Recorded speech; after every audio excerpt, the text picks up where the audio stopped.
Hello everyone, so I'm trying out a new yeast in this video, and it's one that I haven't seen around that much or any other people using it so far, so I thought I'd do a quick review on it, and it's this, which is the Bulldog Brews B44 European Ale. So yeah, I'm just going to go through in this video the fermentation process with this yeast and how it performs, and then obviously review the finished product, the beer, at the end of it.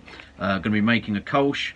I'm not going to bother putting in all the brew day footage and stuff for that, but I'll go through the recipe briefly and so on, and then yeah, just mainly talk about how we get on with this stuff. So let's do it. Bulldog B44. Let's see what it's got.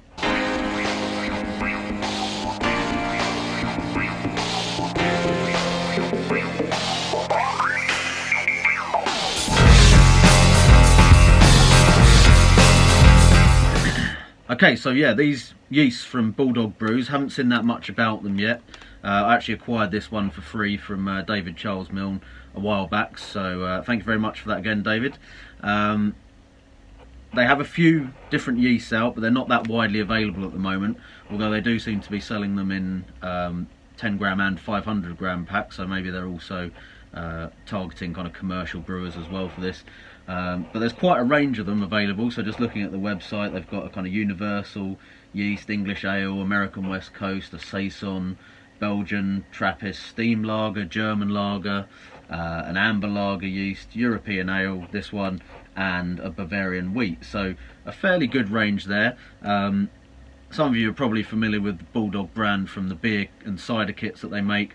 They do a few other things as well, so I've actually got the malt mill that they make as well, which is, I did a review ages back that I'll put a link up to for that, but the malt mill beer kits, I think they're owned by Hambleton Bard, who do lots of other brewing related stuff as well, and so on, but they also seem to have a all-in-one brewing system as well, which again, I've not seen many people using that.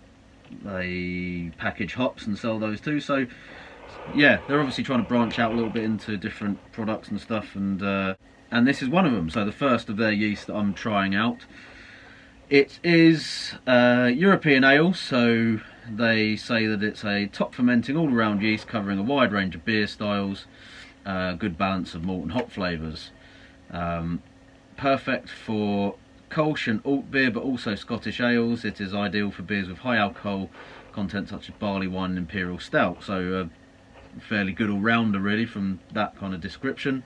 Usual dosage, one packet for sort of 20 plus litres, 20 to 25 litres even.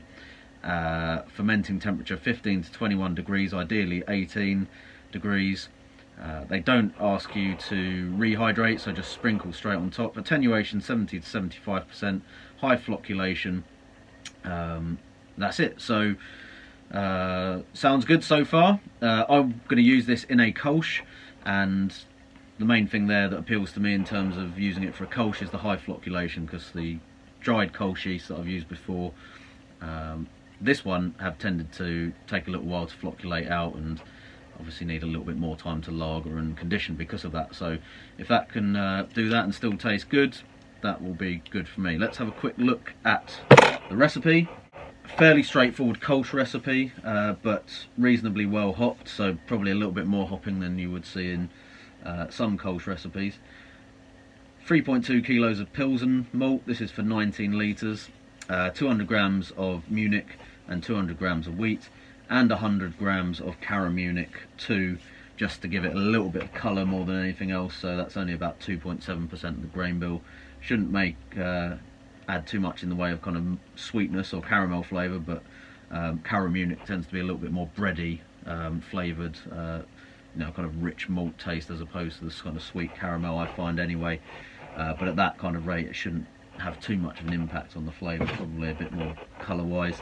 Then with the hops, we've got 14 grams of Saaz at 60 minutes, 18 grams of Saaz at 20, with 10 grams of crystal, and then finally 28 grams of crystal at 5 minutes as well, which gives us final numbers of 1045 OG, 22.6 IBUs, 9.4 EBC colour, and an ABV of 4.6%, assuming that it ferments out to 1.010 for the final gravity. So it should be a fairly nice, clean tasting Kolsch, hopefully, depending on how the yeast goes, obviously. But yeah, just wanted to kind of up the hopping a little bit, maybe showcase the crystal hops as well, because I haven't really used them as the kind of feature hop in a beer, and a Kolsch seemed like a good option for this, as they do have that kind of noble hop heritage. So crystal's basically an American sort of version of the kind of Hallertau type hops, I believe, or at least it's given as a substitute for those. So let's see how it gets on. Just got a little bit of footage of the fermentation, and then we'll go into the tasting at the end. So yeah, let's get onto that footage. So I forgot to mention in the previous bit that the yeast that I used was actually only 1 month away from its best before end date, so I was a little bit concerned that it maybe wouldn't be in that good a health. But as you can see from this footage here, which was 48 hours into the ferment, I needn't have worried. So it was absolutely going like the clappers at this point. It was showing signs of fermentation well within 24 hours of me pitching it, and yeah, considering it was a month before most people would have probably thrown it out, it seemed perfectly healthy from the look of that. So this was then 4 days in, and as you can see, it was starting to quieten down a little bit. Still a little bit of yeast floating around in there, but the krausen had dropped significantly, and it looked as if it was starting to settle out at the bottom there. And as you can see, there's definitely more of the yeast starting to settle on the bottom there.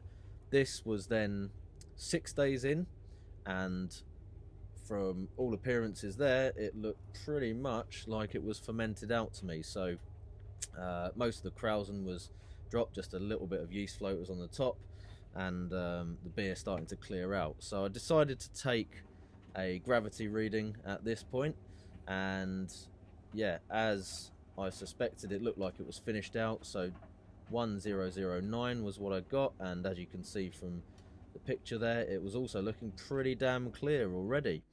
So I ended up kegging it after 9 days in the end. I didn't really feel the need to leave it for the full 2 weeks, and put it under 16 psi at about 7.5 degrees, which should come out about 2.6 volumes of CO2. So up to this point, the yeast certainly seemed to be doing pretty well performance-wise. It took the OG from 1045 down to 1009 for an ABV of 4.7% and 79% apparent attenuation, which is a little higher than the stated attenuation on the packet.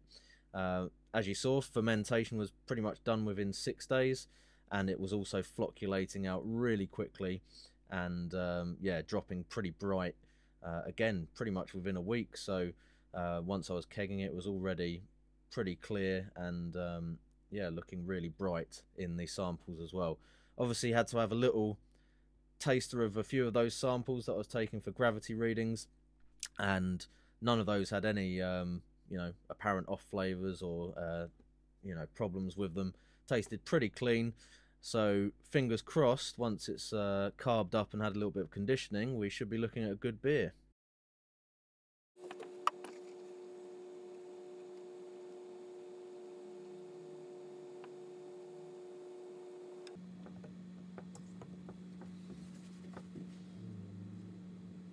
Right then, so here we have it. That is 2 weeks in the keg, so it's still fairly young. Reasonable carbonation, but not crazy fizzy. The head on that has dropped away a little bit, so but it's still maintaining a little bit of a cap on there. Appearance wise, it's got a nice straw colour to it, and it's not quite crystal clear yet, but it's certainly getting there. So I haven't fined it in the keg with anything, and I haven't actually lagered it either, so it's not been cold conditioned. I just put it straight in at serving temperature, which is about 8 degrees at the moment. So all things considered, looking pretty good. And as I said before, yeah, the yeast has definitely flocculated quite well out of that to get it that clean, so, or clear even. So on the nose, there's not a huge amount of aroma coming off of this. a little bit of that kind of grainy Pilsner malt aroma. Not a huge amount hop-wise that I can detect anyway. There is a slight fruitiness to it, but I'm not sure whether that's hops or a kind of yeasty ester at the moment. So yeah, fairly subdued on the aroma front. So taste-wise, pretty crisp so far. Yeah, again, it's got that kind of dry, crackery kind of grain flavour that you get with the Pilsner malt. A little bit of that kind of slightly citrusy hop flavour, a little bit herbal as well. Nothing too pronounced in terms of the flavour, so I'd say probably both the malt and the hops are fairly mellow in terms of the taste there. There is a slight hint of a green apple flavour to it, so just a touch, not enough to make it unpleasant, but I do think there's maybe a little dab of acetaldehyde in this. So if you're not sure what I'm talking about, that's a fairly common off flavour that you can get from yeast that's either been slightly stressed, possibly through under pitching or temperature problems, or even over pitching, I think possibly, or where yeast has been taken off of the beer too early. Now, if you remember back earlier in the video, I did actually take this off of the yeast and keg it after about 9 days, I think it was. So I'm not blaming this on the yeast necessarily, and although the packet was a little bit old, I don't think that it was a problem with the viability of the yeast. It's probably, if that is in fact what's going on here, my fault for actually taking it off of the out of the FV a little bit earlier than I could have. So perhaps leaving it for the full 2 weeks and maybe even doing a little bit of cold conditioning might have helped. Now, I'm not too worried about it because, like I said, it is a very subtle kind of taste there. Yeah, that fruitiness I mentioned, I think maybe there is just a hint of that on the nose as well. But I'm pretty certain that that will condition out because it is so subtle, and yeah, maybe a little bit of cold crashing will help with that and also get it to drop properly crystal clear. So in terms of the yeast, I can't really fault the yeast, even though I think maybe there is a slight hint of that green apple flavour to the beer at the moment. That's probably my fault in terms of the process. Yeast wise, very attenuative, so got it down nice and dry. It's definitely quite clean, despite that flavour there. Like I said, I think that's more process rather than the yeast causing the problem. Definitely nice and flocculent, so I will expect maybe in the next week or two for this to be totally crystal clear and bright, especially if I do a little bit of lagering on it as well. So I think all in all, a pretty good yeast, especially if you want to turn around this sort of beer very quickly. In terms of the flavours and stuff on there, I think maybe it's a little bit too clean almost. Probably, you know, it's maybe, I would say, a little bit not lacking, but just doesn't quite accentuate either the malt or the hops that much, which might be the sort of thing you were after. So if you want a fairly, you know, subtle, mellow beer in this style, that would be a good choice. But if you want something maybe with a little bit more character, I think like the CML Kolsch yeast has a slightly more interesting yeast character to it. So if you want something where the yeast is adding a little bit, maybe this wouldn't be such a good choice. It does remind me in terms of performance a lot of Nottingham ale yeast. I know that that's actually used by quite a few people to do kind of pseudo lager brews where they brew with it at low temperature. So certainly the way that it fermented out and some of the aspects of the flavour profile and so on did remind me quite a bit of Nottingham ale yeast. So it probably isn't, but you know, I wouldn't be overly surprised if this was sort of Nottingham or closely related to Nottingham strain that has maybe been rebranded or something, I don't know. But yeah, like I said, it's very young, that's my fault. Probably needs a little bit more conditioning time or not to have been taken off the yeast so early, but the beer is still good, very drinkable, and the yeast has done a good job. So yeah, that's Bulldog B44 European Ale yeast. I'm the dude. So that's what you call me, you know? That or his dudeness or Duder or, you know, El Duderino.